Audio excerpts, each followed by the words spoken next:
All right, friends. Okay. Who can tell me what we worked on last week? Raise your hand. And who can tell me what we went over last week? And what is cubism? What is cubism? Abstract art. Good job. Abstract art. Sit up.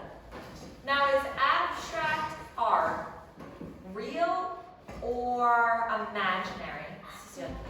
Imaginary. And so abstract art is imaginary, right?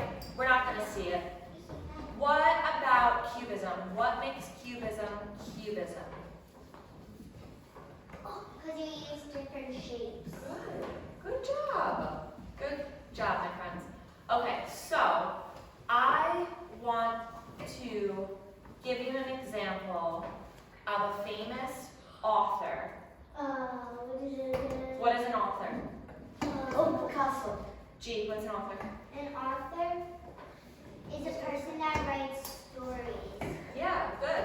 So a person who writes stories. So who is an author that I might use as an example for abstract art? Luana, do you want to take a guess? What artist or author, what author it makes abstract art in their books, who we could use as an example? What if say what you were going to say. Pablo Picasso, that's the artist who founded Cubism. But we just celebrated this guy's birthday. What? Dr. Seuss. Think about all of Dr. Seuss's illustrations. Are any of them realistic? No. So if they're not realistic, they're Very make believe or abstract. abstract. So is Dr. Seuss a realistic artist or an abstract artist? Liliana? He's abstract. So if you ever have to think, what is abstract? You could think about who makes abstract art. What is abstract? Dr. Seuss. Do his trees look like our trees? No. Do his characters look like our characters? No. Right? He will make crazy characters, right? He made Captain Ahab. He made like a duck of 3 feet or something. 1 fish, 2 fish, 3 fish. Red fish does not eat the blue fish. red fish, blue fish, green fish. And he made a duck with socks. A fox with socks. Right? Is fox with socks abstract? And he made and one thing and two things. And he made the Lorax, the keeper of the tree. Okay. Thing 2. Yeah, thing 1 and thing 2. Right. Right. He did. I forgot. So let's go over. We're gonna watch a video. Yeah, green eggs and ham. Where do you see green eggs? Nowhere. Nowhere. But abstract. We also use abstract. What makes something abstract? We also use color, right? Shapes. Color. What color could your hair be if it's abstract? Purple, rainbow, green. What color could your pants be? Rainbow. And What color can you freeze? What color could your skin be? Pink. Rainbow. What color could your hair be? Your skin, your hair, your eyes. What color could you make your eyes? Rainbow. Black. Yeah. You can So we're gonna go over. Yes.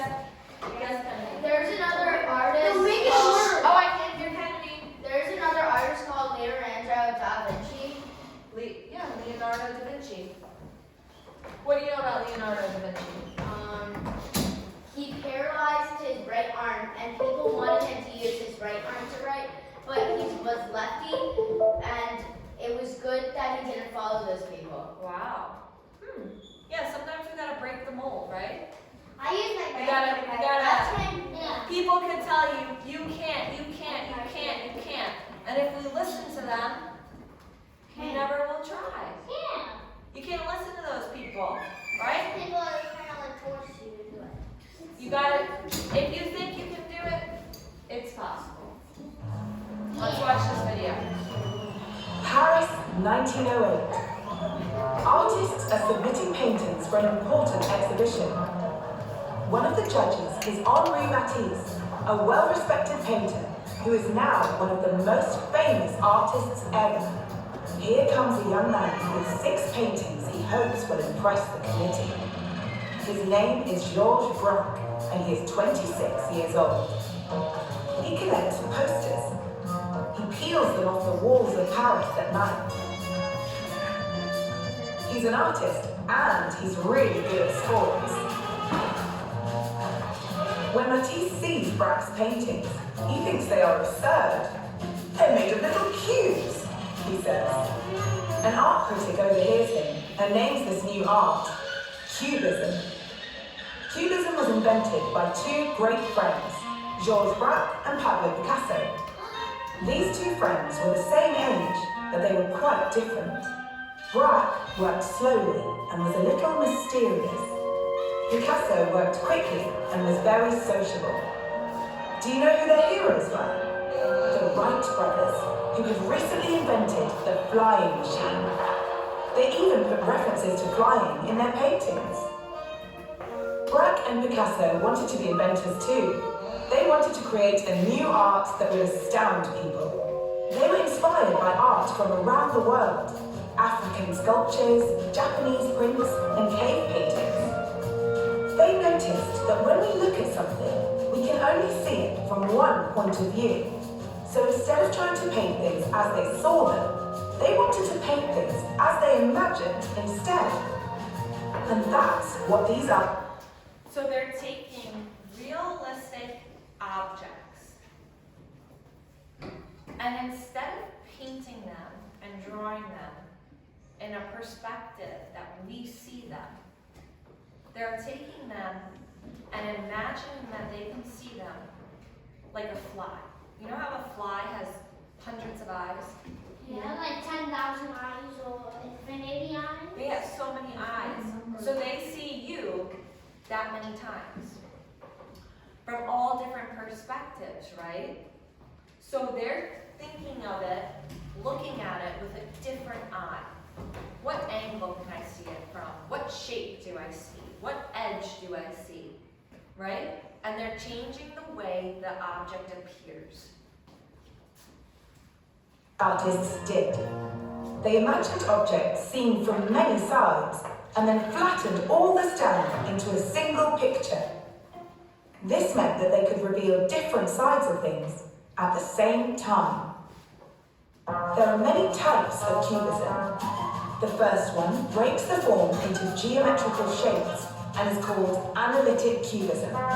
The second one is more inventive and is based on an artist's imagination. It is called synthetic cubism. Let's look at an example of an analytic cubist painting.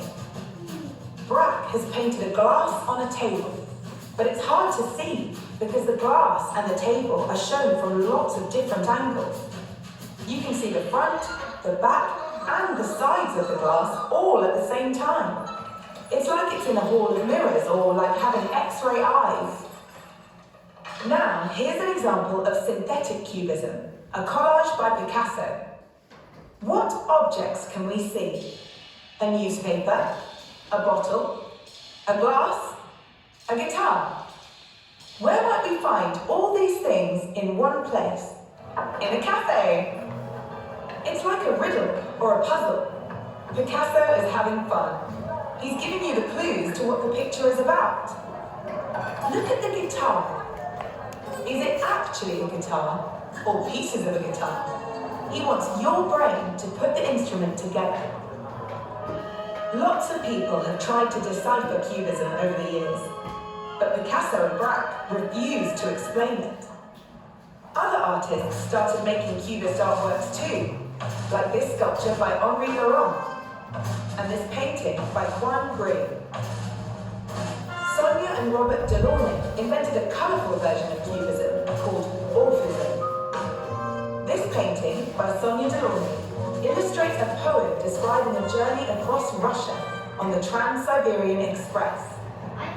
You know what it's like when you look out of a window on a speeding train? How the landscape blurs and becomes